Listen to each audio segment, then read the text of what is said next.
चलिए, नमस्कार, आदाब और जय सत श्री अकाल। हम आपके लिए ज्योग्राफी की कक्षा क्लास 10वीं की तीसरी अध्याय लेके आए हैं, जिसमें हम आपके लिए वाटर से संबंधित जितने भी मुद्दे होंगे उनके बारे में हम डील करेंगे।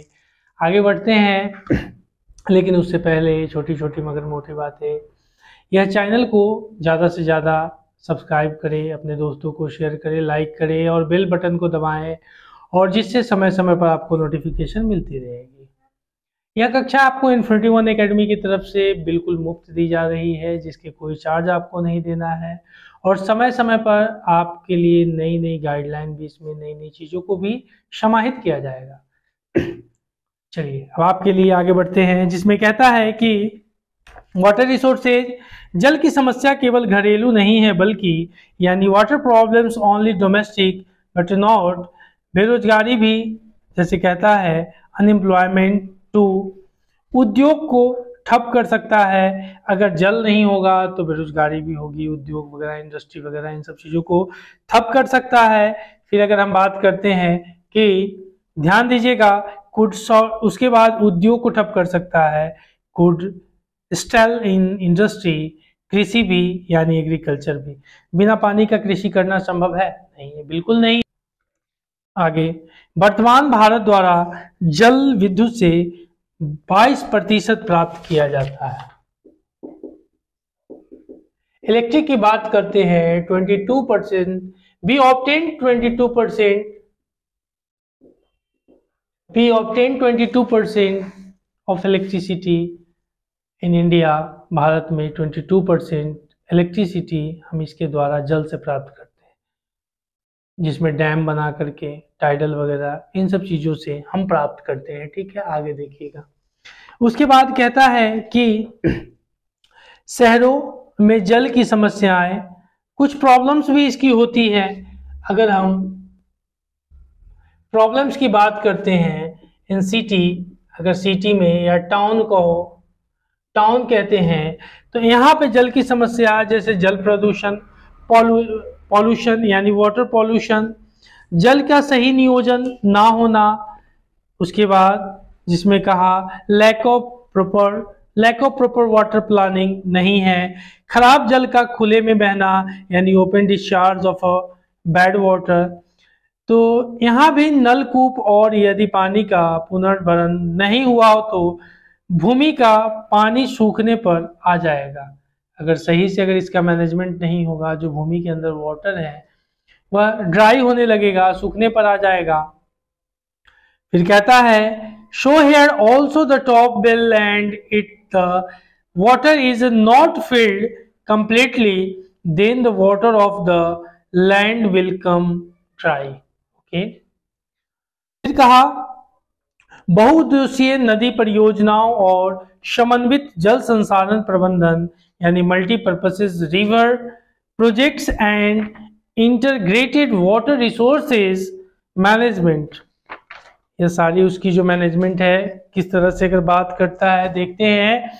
इसमें कहता है कि प्राचीन भारत में जलीय कृतियाएं यानी कहा hydraulic structures in ancient India, जो प्राचीन भारत थी उस समय की अगर हम बात करते हैं, ध्यान दीजिएगा।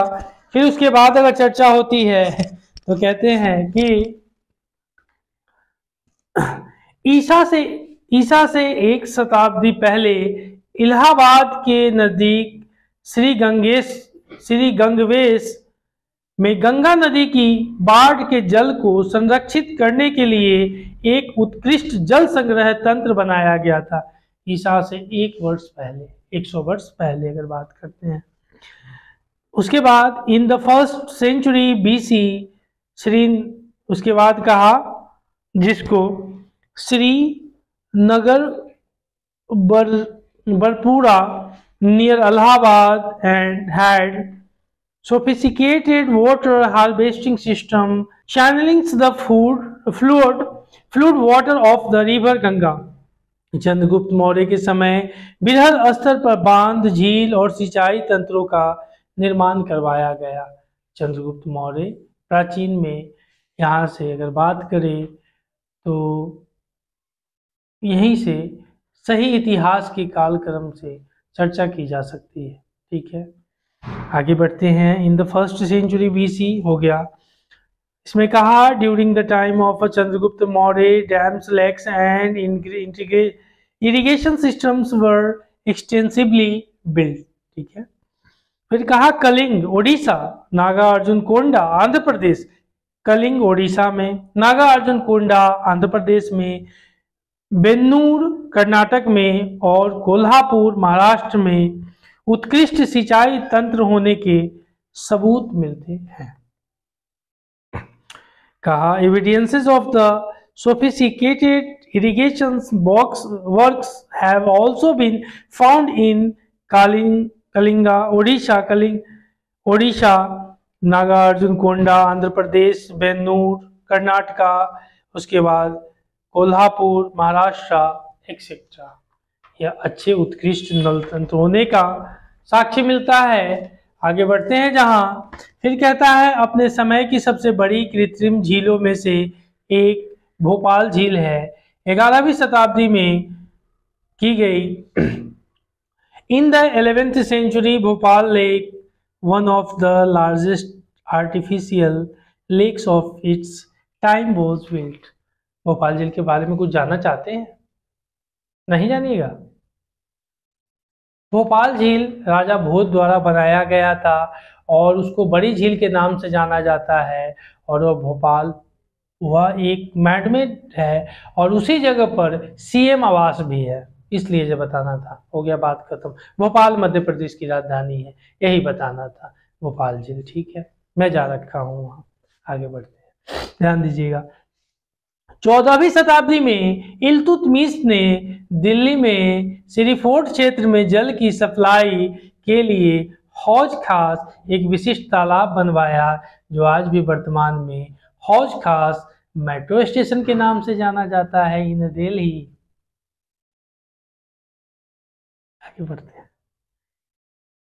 14वीं शताब्दी में 14th सेंचुरी में आगे बढ़ते हैं। फिर in the 14th century the tank in Hauz Khas Delhi was constructed by Iltutmish for supplying water to Siri Fort area। ठीक है, क्या बांध क्या है और वे हमें जल संरक्षण और प्रबंधन में कैसे सहायक है? What are dams and how do they help us in conserving and managing water? Conserving and managing water, very good. बांध बहते जल के रोकने, दिशा देने या बहाव कम करने के लिए खड़ी की गई बाधा है, जो आमतौर पर जलाशय, झील अथवा जल भरण बनाती है। कहा a dam is and barrier across flowing water that obstructs directions और retrace the flow of often creating a reservoirs lake of impoundment। ठीक है, आगे देखिए। आजकल बांध सिर्फ सिंचाई के लिए नहीं बनाए जाते, अपितु उनका उद्देश्य विद्युत उत्पादन, घरेलू और औद्योगिक उपयोग, जल आपूर्ति, बाढ़ नियंत्रण, मनोरंजन, आंतरिक नौचालन और मछली पालन भी है। चलिए, today dams are build not just for irrigations but for electricity generations, water supply for domestic and industrial uses, okay, flood control, recreations, inland navigations and fish breeding.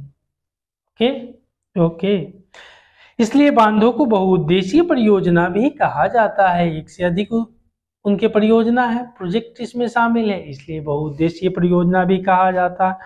Hence dams are now referred to as multi-purpose projects। ठीक है, आगे कहा Sutlej Beas basin में भाखड़ा नांगल परियोजना जल विद्युत उत्पादन और सिंचाई दोनों के काम में आती है। इसी प्रकार महानदी बेसिन में हीराकुंड परियोजना जल संरक्षण और बाढ़ नियंत्रण का समन्वयन है।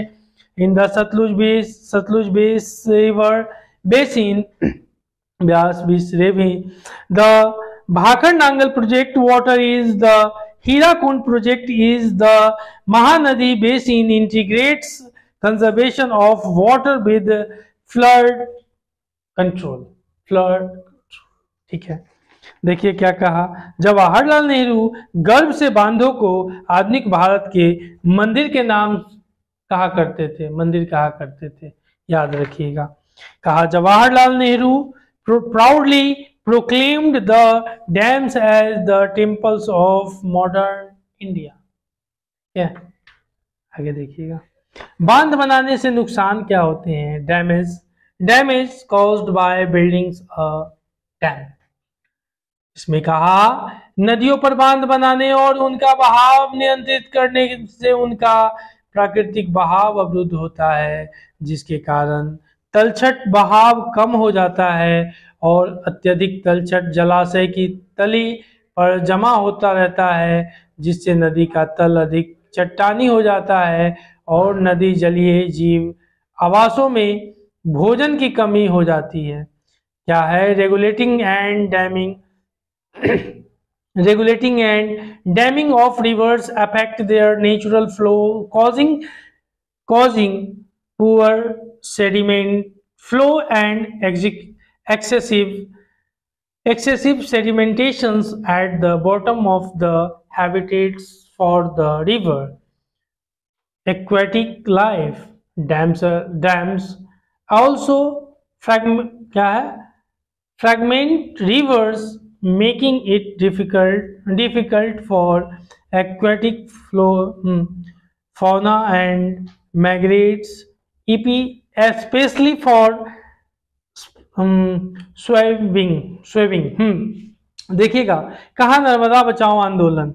यह नर्मदा बचाओ आंदोलन एक गैर सरकारी संगठन एनजीओ है जो जनजातीय लोगों, किसानों, पर्यावरणविदों और मानवाधिकार कार्यकर्ताओं को गुजरात में नर्मदा नदी पर सरदार सरोवर बांध के विरोध में लामबंद करता है, मतलब लोगों को इकट्ठा करने का काम करता है नर्मदा बचाओ आंदोलन। ठीक है, उसके बाद कहा दक्षिण में उत्तर की अपेक्षा नदी विवाद क्यों अधिक है। उत्तर मतलब नॉर्थ में कम है और दक्षिण मतलब साउथ में तमिलनाडु, केरल वगैरह जो है, आंध्रा, ये सब वहां पे ज्यादा है।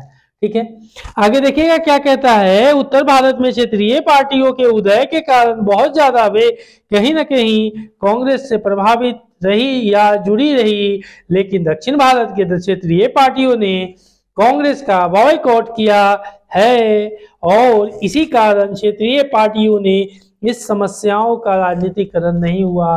तो यह क्वेश्चन पुट अप होगा यहीं से कि दक्षिण भारत और उत्तर भारत या उत्तर भारत की अपेक्षा दक्षिण भारत में नदी विवाद क्यों नहीं है। 5 नंबर का क्वेश्चन यहाँ से बनेगा। तो आपको पता है कि क्षेत्रीय पार्टी जो उत्तर भारत में रही, नॉर्थ की तरफ, नॉर्थ साइड जितनी भी पार्टीज हुई है वह ज़्यादातर कांग्रेस से इन्फ्लुएंस्ड रही है, बट लेकिन साउथ की तरफ अगर हम बात करते हैं तो this side is not influence of Congress and आपने देखा कि वहाँ बॉयकॉट किया गया कांग्रेस का, इसलिए वहाँ विवाद ज़्यादा, क्योंकि सेंटर में सरकार अलग और स्टेट में अलग, तो स्वाभाविक है कि मारपीट तो होवे करेगा, उठापटक, तो वही उठापटक करके काम चलता है। ठीक है, विवाद रहेगा। और सरकार अगर केंद्र में और वो दोनों अगर सेम है तब विवाद नहीं आती है। ठोक ठोक के समझा लेते हैं प्रधानमंत्री जी, मतलब जो होना है बात है। चलिए आगे देखिएगा, इसी चीज को कहा due to the rise of the regional parties in north India they were influenced और associated with the Congress to a great extent, but the regional parties of South India have supported the Congress and that is why the regional parties have politicized these problems। ठीक है, चलिए, पहाड़ी और पर्वतीय क्षेत्रों में लोगों ने गुल अथवा कुल पश्चिम हिमालय जैसी वाहिकाएं नदी की धारा का रास्ता बदलकर खेतों में सिंचाई के लिए बनाई है। आगे देखिए, आगे कहता है कि in hills and mountains regions people build diversion channels like the Gulls and Kulls of the Western Himalayas for agriculture. Agriculture के लिए वेस्टर्न हिमालय में। आगे देखिए ना, फिर कहता है ना, पश्चिमी भारत विशेष करके राजस्थान में पीने का जल एकत्रित करने के लिए छत वर्षा जल संग्रह का तरीका आम था। मतलब वर्षा पर जो कहने का मतलब है छत पर जो वर्षा हुआ उसको इकट्ठा किया लोग, उसको ठाटा मत मानो। आगे देखो, फिर देखो क्या कहा, rooftop rain water harvesting was commonly practiced to store drinking water, particularly in Rajasthan. Rajasthan के अर्ध शुष्क और शुष्क क्षेत्रों विशेषकर बीकानेर, फलोदी और बाड़मेर में लगभग हर घर में पीने का पानी संग्रहित करने के लिए भूमिगत टैंक अथवा टांका हुआ करते थे। वेरी गुड, बहुत अच्छा, एक्सीलेंट। आगे देखिए, in the semi arid and arid regions of Rajasthan particularly in Bikaner, उसके बाद कहा Phalodi and Barmer almost all the houses, उसके बाद कहा ट्रेडिशनली एंड अंडरग्राउंड टैंक्स और टैंकर्स और स्टोरिंग ड्रिंकिंग वाटर। चलिए, बहुत अच्छा बात है।